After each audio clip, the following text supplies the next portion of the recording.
बीते कई दिनों से देश भर में सिर्फ एक ही चर्चा है, यूनिफॉर्म सिविल कोड। और इसी यूसीसी की एबीसी क्या है, सब विस्तार से आपको समझाएंगे।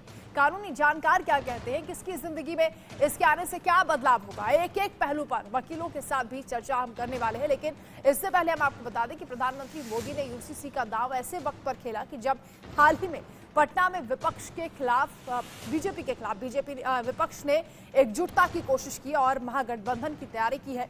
अब यूसीसी के मुद्दे पर विपक्ष बिखरता हुआ दिख रहा है और इस पर विपक्षी पार्टियों का अलग अलग स्टैंड भी सामने आ रहा है। जब आम आदमी पार्टी और उद्धव गुट की शिवसेना ने इसे समर्थन देने की बात कही, तो वहीं इस मुद्दे पर शरद पवार न्यूट्रल दिखे हैं। नीतीश की जेडीयू भी समर्थन देते हुए नजर आ रही है। हालांकि जेडीयू का रुख अभी भी सस्पेंस जैसा है। ऐसे में इन विपक्षी पार्टियों का रुख ये संकेत दे रहा है कि 2024 के लोकसभा चुनाव में बीजेपी के खिलाफ एकजुट होने का जो प्रयास है, संवेदनशील मुद्दों पर वो प्रयास बिखर रहा है। यूनिफॉर्म सिविल कोड पर विपक्ष का एक राय न होना लोकसभा चुनाव से पहले एकजुट विपक्ष की कोशिश को बड़ा झटका माना जा रहा है। तो सवाल ये क्या माना जाए कि यूसीसी पर मोदी के मास्टर स्ट्रोक से विपक्ष फंसता हुआ दिख रहा है। विपक्ष जो कि यूसीसी पर मोदी के समर्थन में है, वो क्या कहते हैं, पहले आप वो सुनिए। ये ऐसा विषय है जिस पर सभी राजनीतिक दलों को, सभी स्टेक होल्डर्स को एंगेज करना चाहिए, वरना ये चुनावी प्रक्रिया का एक शगुफा बन के रह जाएगा।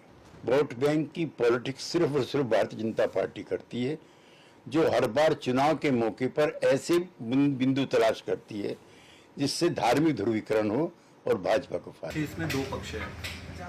यूसीसी का सैद्धांतिक रूप से इन प्रिंसिपल हम सपोर्ट करते हैं। आर्टिकल 44 भी इसका समर्थन करती है, क्लियरली मेंशन है, तो सैद्धांतिक रूप से हम इसका समर्थन करते हैं। लेकिन हमारा ये मानना है कि इसको सभी दलों के साथ सहमति बनाकर, चाहे वो राजनीतिक हो, चाहे गैर राजनीतिक हो, चाहे अलग अलग संप्रदाय के लोग हो, समाज के सबके साथ बैठकर डिस्कस करके सहमति के साथ ही इस पर आगे बढ़ना चाहिए।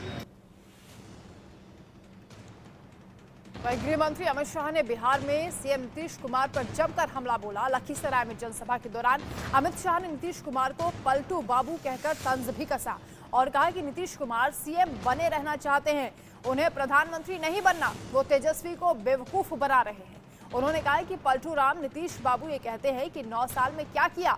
नीतीश बाबू जिनके कारण आप मुख्यमंत्री बने, जिनके साथ इतने साल आप बैठे, कुछ तो लिहाज करो।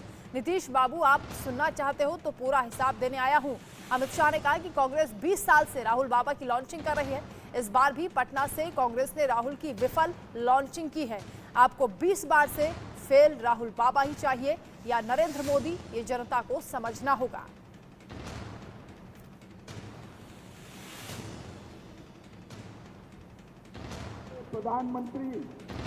अगले प्रधानमंत्री नरेंद्र मोदी जी भारतीय जनता पार्टी की ओर से 24 में हमारा नेतृत्व करने वाले हैं। मुझे बताओ, बिहार में सभी की सभी सीटें नरेंद्र मोदी जी को दोगे क्या?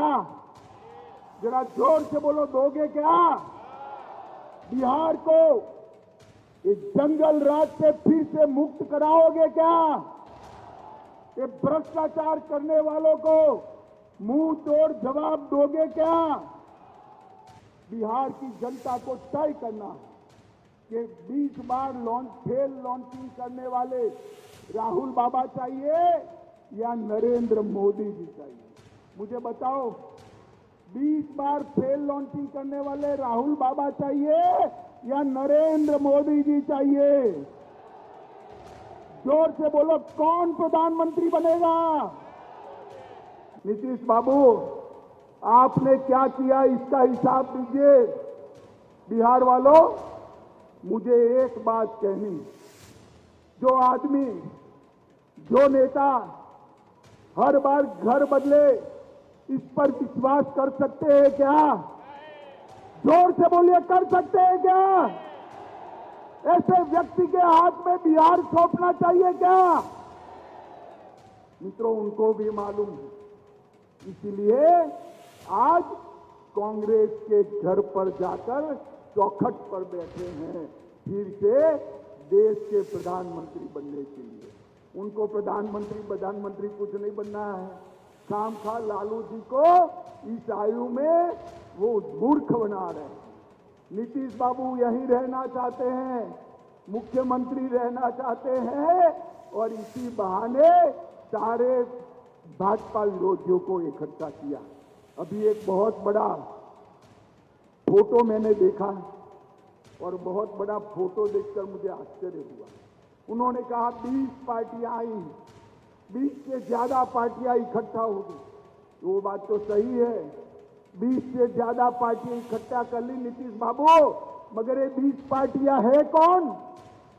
ये 20 पार्टियां वो हैं जिन्होंने 2004 से 14 में 20 लाख करोड़ रुपए का घपला, घोटाला और भ्रष्टाचार किया है। वहीं अमित शाह के इन हमलों को लेकर जेडीयू आरजेडी ने भी पलटवार किया है। जेडीयू ने अमित शाह को चुनौती दी और कहा कि मुंगेर से चुनाव लड़ेंगे तो पता चलेगा कि ललन सिंह की मजबूती क्या है। नीतीश पर कोई व्यक्तिगत टिप्पणी करेगा तो बर्दाश्त नहीं किया जाएगा। किस रहा है और मुझको उनका भाषण सुन के आश्चर्य लगा। जुमलेबाजी की भी कोई सीमा होती है। मुंगेर मेडिकल कॉलेज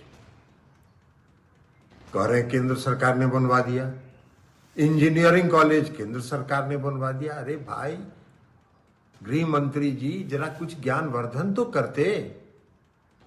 वो पूरे राज्य सरकार की योजना का है। राज्य योजना से मेडिकल कॉलेज और इंजीनियरिंग कॉलेज खुला है। आप कह रहे हैं कि मुंगेर और बेगूसराय को जोड़ने वाला पुल नरेंद्र मोदी जी की सरकार की देन है। नहीं, आप अज्ञानी हैं। श्रद्धेय अटल जी की सरकार ने उसको स्वीकृत किया था और उसका शिलान्यास किया था। आप कह रहे हैं हर घर नल का जल केंद्र सरकार ने जल जीवन मिशन के तहत पहुंचा दिया। नहीं, ये जुमलेबाजी है। ये राज्य सरकार ने, नीतीश कुमार जी की सरकार ने 2015 में शुरू किया 7 निश्चय योजना के तहत। आप तो 2019 में इस योजना को आपने शुरू किया। केंद्र सरकार ने पैसा ऑफर भी किया राज्य सरकार को कि कुछ पैसा ले लीजिए। राज्य सरकार ने ठुकरा दिया कि 1 रुपया आपका नहीं लेंगे, क्योंकि आप जुमलेबाज हैं। ये राज्य सरकार जानती है। आप दीजिएगा 500 करोड़, कहिएगा कि मेरा योजना है, इसलिए 1 रुपया भी राज्य सरकार का नहीं है। हर घर नल का जल योजना राज्य सरकार की योजना है।